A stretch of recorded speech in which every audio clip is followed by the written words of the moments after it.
Hi guys, welcome to my channel. My name is Talia and I am so excited to have you guys here with me today. So this is a video that is highly requested that I've been wanting to make for a long time, and I figured now is the perfect time to make it. So I'm basically going to be doing a little bit of a story time, how I started my YouTube channel, why I started it, and basically how I went from 0 to 100,000 in a year. So hopefully there's some things in here that add value to you, that help you. If you like what you see, don't forget to subscribe, like, share, comment, and let me know what you would like to see more of, because I am definitely excited to be making a video like this and I want to continue to make more. So without further ado, let's get into it. I'm going to take you guys back to 2017 when my channel first was birthed.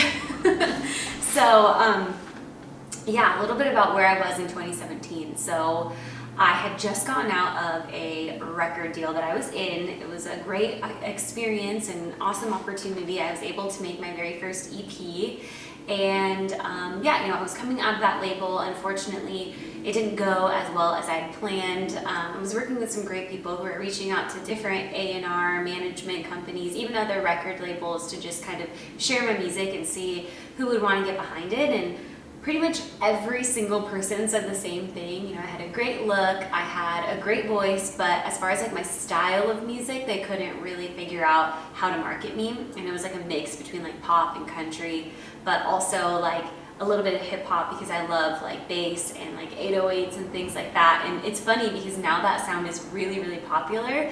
So my producer and I are talking about maybe releasing some of the stuff that we've been working on for like 5 years. I don't know, we'll see. If you guys want to hear it, let me know. But it's just funny how it all works out. I guess we were 5 years ahead of the curve. But yeah, I was coming out of that record label kind of feeling defeated in that area. I live in Vegas, for those of you that don't know, and I was actually working in the club industry, and I was auditioning for my job. You have to audition for your job every year, and I wanted the same job that I had the previous summer, and unfortunately I didn't get that job. I got a different job, which was still good, but it wasn't the job that I wanted, and I felt rejected, and it was just kind of like another thing to kind of just like put me down a little bit. And I was just kind of in a funk, and I really, really, really wanted to change, and I decided that I was going to go for The Voice. And I had been auditioning every year to get on one of those singing shows, whether it was The Voice, XFactor, American Idol, didn't matter. I went every single year, even though I didn't really want to. If you're an aspiring singer or songwriter, you kind of know like that's not really like the goal, but you want to get on there just so that you can like get your name out there, So I was like, all right, fine, I guess I'll go to The Voice again and see what happens. Didn't get on The Voice, and at that point I was so frustrated. Right after that audition, I went straight home. I went into my room, locked myself in there, and tracked my vocals and did a cover. And then everything just kind of clicked, and I was like, okay, I'm gonna start a YouTube channel, and I'm gonna let the people decide if they like me, because I feel like I'm putting my future in all of these other people's hands, hoping that somebody can see something in me. And why don't I just let the people decide? So the fact that there's 125,000 of you, the fact that I have millions of views on my videos, it means so much more to me than just subscribers and views. It means that you guys actually like my music. You guys actually like my voice. You guys actually want to hear from me, and it means so much to me given everything that I've been through. You guys really have no idea. So thank you from the bottom of my heart. Just know that every comment, every like, every share that you guys do, it means so much more to me than surface level. So I just want to thank you guys so much, because it means the world to me.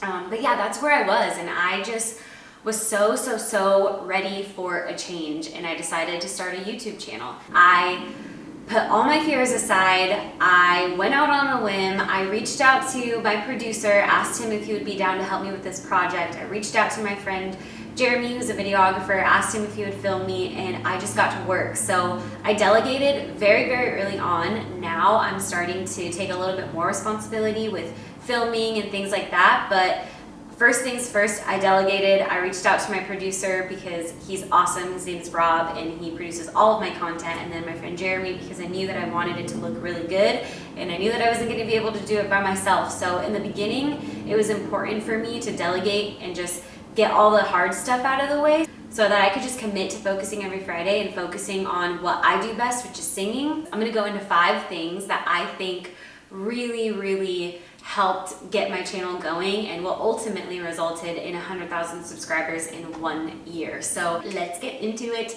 Okay, so step number 1 is committing. So come up with a game plan and commit to that game plan. So I decided to post every Friday for a year just to see what happens. I didn't get so caught up in analytics, although I knew what I wanted. I wanted views, I wanted subscribers, but at the same time, I didn't let the fact that, you know, a video that I put out didn't do that well or something like that affect me to the point where I didn't continue to produce content. You know, I had a vision of what I wanted, but I stayed committed no matter what to posting every Friday, regardless of whether people were liking it or not. So I feel like it's super important to commit to that and just follow through no matter what. Also, choosing a specific day I think is very important because as your subscriber base grows, people will start to figure out when they can expect a video from you, and that creates excitement and momentum, which is all extremely important when starting a YouTube channel. So that's step number 1. Step number 2 is trending. So you want to pick songs that are high on the charts, songs that are trending, songs that are popular. I go on iTunes Music and I just see what the top songs are from pop to country. Those are usually like the only 2. Every now and then I'll do like a Spanish one, which if you like those, please let me know because I kind of forgot that I used to do Spanish songs every now and then, and my dad actually reminded me. So I don't know if that's a sign, maybe I should do some, but if you like those, let me know in the comments and give me some ideas because I don't really listen to Spanish music, but I can get into it, so let me know. But yeah, I usually go from pop to country and I see what's popular and I go from there. Now, I wanted to pick songs that were popular, songs that people were searching, because I look at YouTube as a very powerful platform. I think if you can build a subscriber base on there, you can take that pretty much anywhere you want. So I wanted to do songs that people were searching so that I can gain more traction to my page and then eventually branch off and do whatever I want. So that is why I chose to do songs that are popular, but I also think that it is important to do songs that you just genuinely love.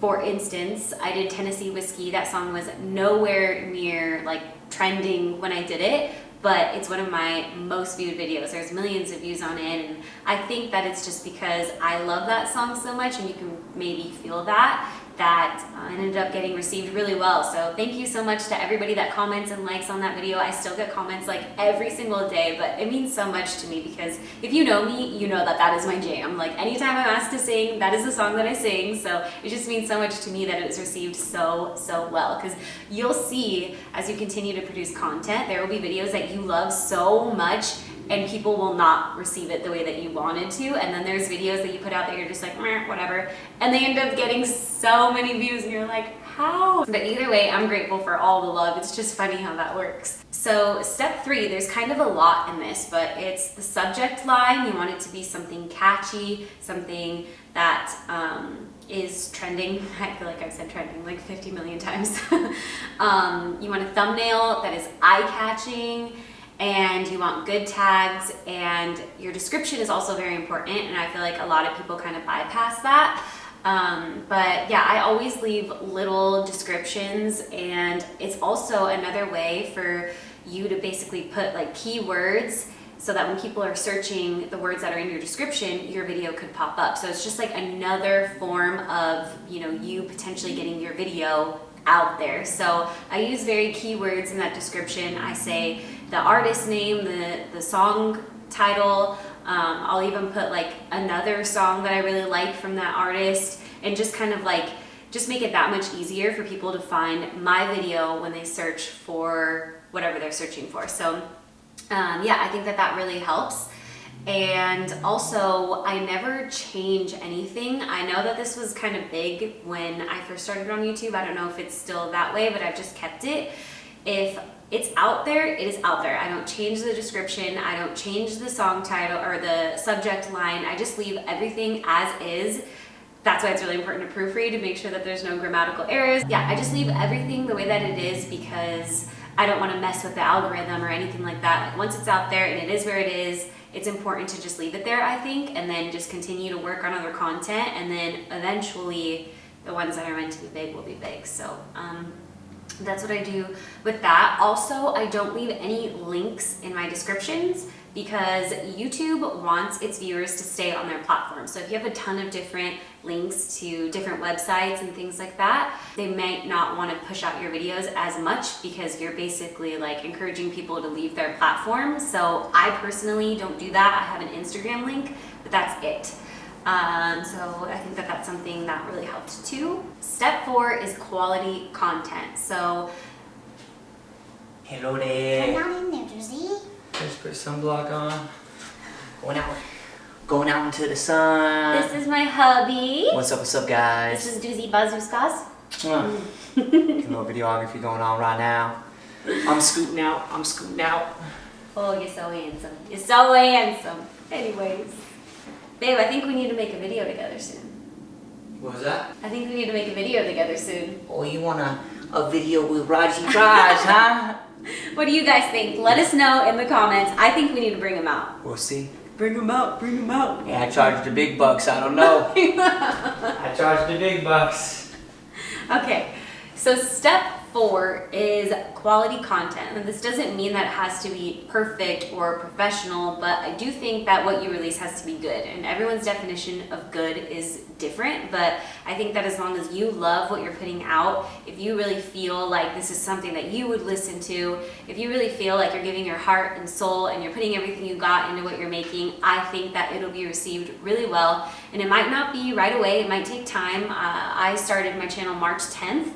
And I didn't get a video that actually went viral until June, and I still posted every Friday just knowing that it was gonna work out. So I think that as long as you produce quality content that you love, that you sound good in, that you just believe in, eventually something's gonna pop off. So just stay consistent and stay true to who you are. And then step number 5, this is the most important one in my personal opinion, but it's setting goals. So right when I started my channel, I knew that I wanted 100,000 subscribers, but I started small. My first goal was to have 500 subscribers in the first like 3 months, and then I ended up getting 10,000 subscribers in the first like 4 months, and I was freaking out. It was so exciting and such a big deal, and my channel just continued to grow and grow and grow from there. And I was looking at those goals every single day, and then I started to just stretch a little more and stretch a little more and started to get more and more specific. I really think that that's a huge reason why my channel is where it is. So yeah, guys, I hope that this video helps you. More than anything, I hope that it just gives you belief to just go out there and do whatever it is that you want to do, because you can do it. You are worthy. You can do anything you set your mind to as long as you believe it and you work hard every single day. Thank you guys for watching. Love you all so much. Don't forget to like, subscribe, share, comment. Let me know what you want to see more of in the comments. I think it'd be super fun if Roger and I did some videos together. If you guys have questions about us, let me know. Other than that, love you all so much, and I will see you soon. Mwah.